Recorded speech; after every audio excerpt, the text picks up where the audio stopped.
বিসমিল্লাহির রহমানির রহিম। 28 নম্বর দক্ষিণ পাটামটুলির ওয়ার্ড। আমি 2009 সালের মধ্যে নির্বাচন করেছিলাম। তখন দুষ্কৃতিকারী এবং কিছু সন্ত্রাস দিনের 12টার মধ্যে ওরা ভোট সেন্টার দখল করে শিল মেরে নিয়ে নেয়। নেওয়ার পর আওয়ামী লীগের প্রার্থী নজরুল ইসলাম বাহাদুরকে বিজয়ী ঘোষণা করা হয়। আওয়ামী লীগ যখন নির্বাচন করেছে, এবারে নির্বাচন বলা যায় না।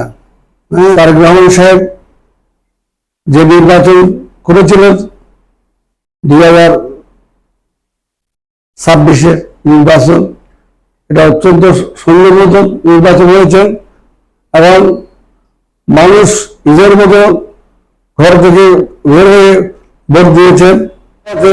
আজকে জাতীয়বাদী দল বিএনপি বিজয়ী হয়েছেন। সামনে যদি নির্বাচন হয়, এভাবে যদি সুষ্ঠু নির্বাচন হয়, আমি আশা করি বিএনপি সরকার সুষ্ঠু নির্বাচন করবে।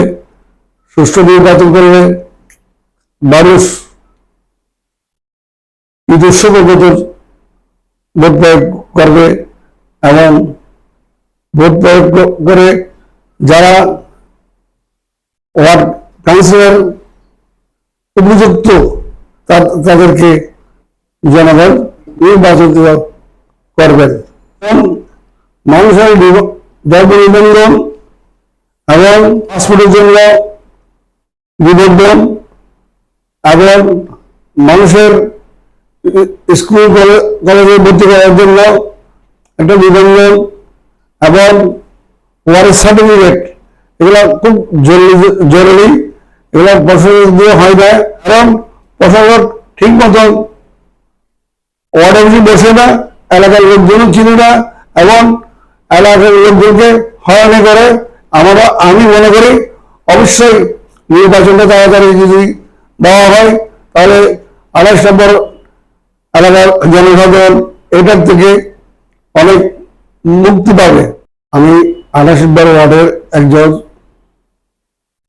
বাসিন্দার, রশিদ বিল্ডিং দোয়াশ পরিবারের আমি একজন সদস্য।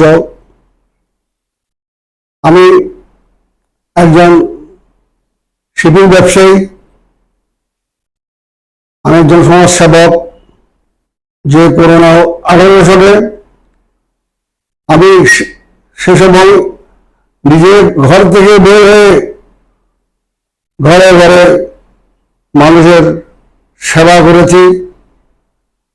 আমি এই এলাকার দুঃখী গরিবের মাঝে সবসময় ছিলাম এবং নির্বাচিত হলে আমি সবসময় আমি থাকব। আমি নির্বাচন করেছি একবার, কিন্তু ষড়যন্ত্র করে আমাকে আমার বিজয় ছিনিয়ে নিয়েছেন। আমি মানুষকে দেওয়ার জন্য সমাজের কাজ করতেছি। আমি সম্মানের জন্য আবার নির্বাচন করব। আমার চাওয়া পাওয়ার কিছু নেই, আল্লাহ আমাকে অনেক দিয়েছেন, আমি মানুষকে দেব এবং আমি ইজ্জতের জন্য, সম্মানের জন্য আমি নির্বাচন করতেছি। বিগত আমি 2001 থেকে 2009 পর্যন্ত 28 নম্বর ওয়ার্ডের সভাপতি ছিলাম। 2000 সালে দেওয়ানহাট থেকে মিছিল থেকে আমাকে গ্রেপ্তার করে ভবন মিলিটারে নিয়ে যায়। সেখানে আমাকে নির্যাতন করে আমাকে ভবন মিলিটার থেকে কোর্টে নিয়ে যায়। কোর্ট থেকে আমাকে আবার রিমান্ডে নিয়ে এসে আমাকে ঢান্ডা মেরে পড়ায়। আমি 4 মাস জেলে ছিলাম, নির্যাতনের শিকার হয়েছি এবং তবু দলের হাল ছাড়িনি। আমি আমার দলের লোকজন যারা যে সময় আমার কাছে এসেছে, আমি সবসময় ওদেরকে সহযোগিতা,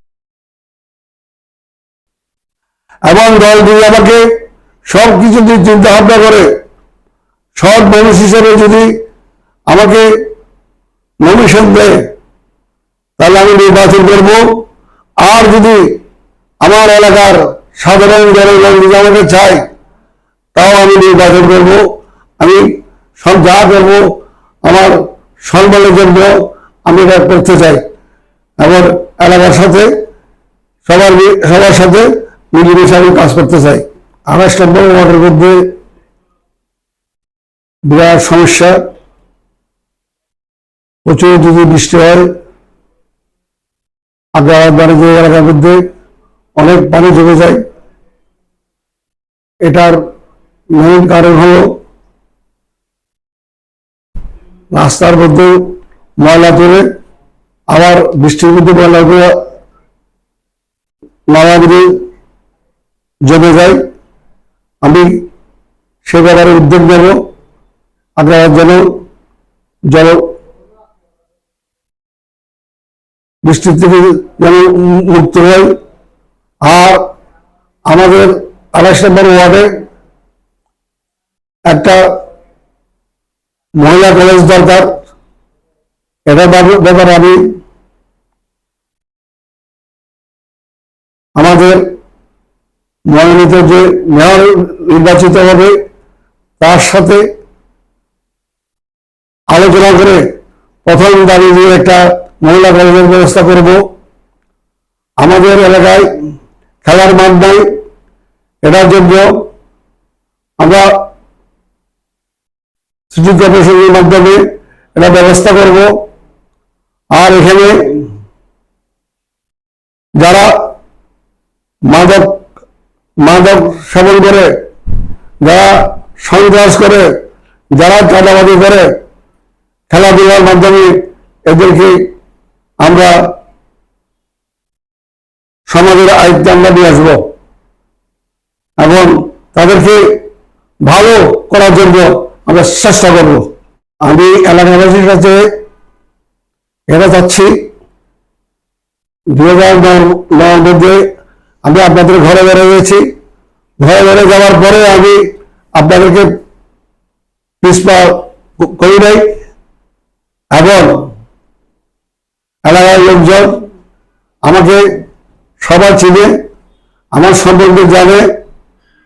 হ্যাঁ, আমি এলাকার লোকজনদের দোয়া চাই, আমি নির্বাচিত হলে আমাদের যে বেকার সমস্যা আছে তাদেরকে আমি চাকরির ব্যবস্থা করার জন্য যতটুকু চেষ্টা আমি খুব করব। সবাই আমার জন্য দোয়া করবেন, আমি যেন আপনাদের সেবা করতে পারি। সালাম।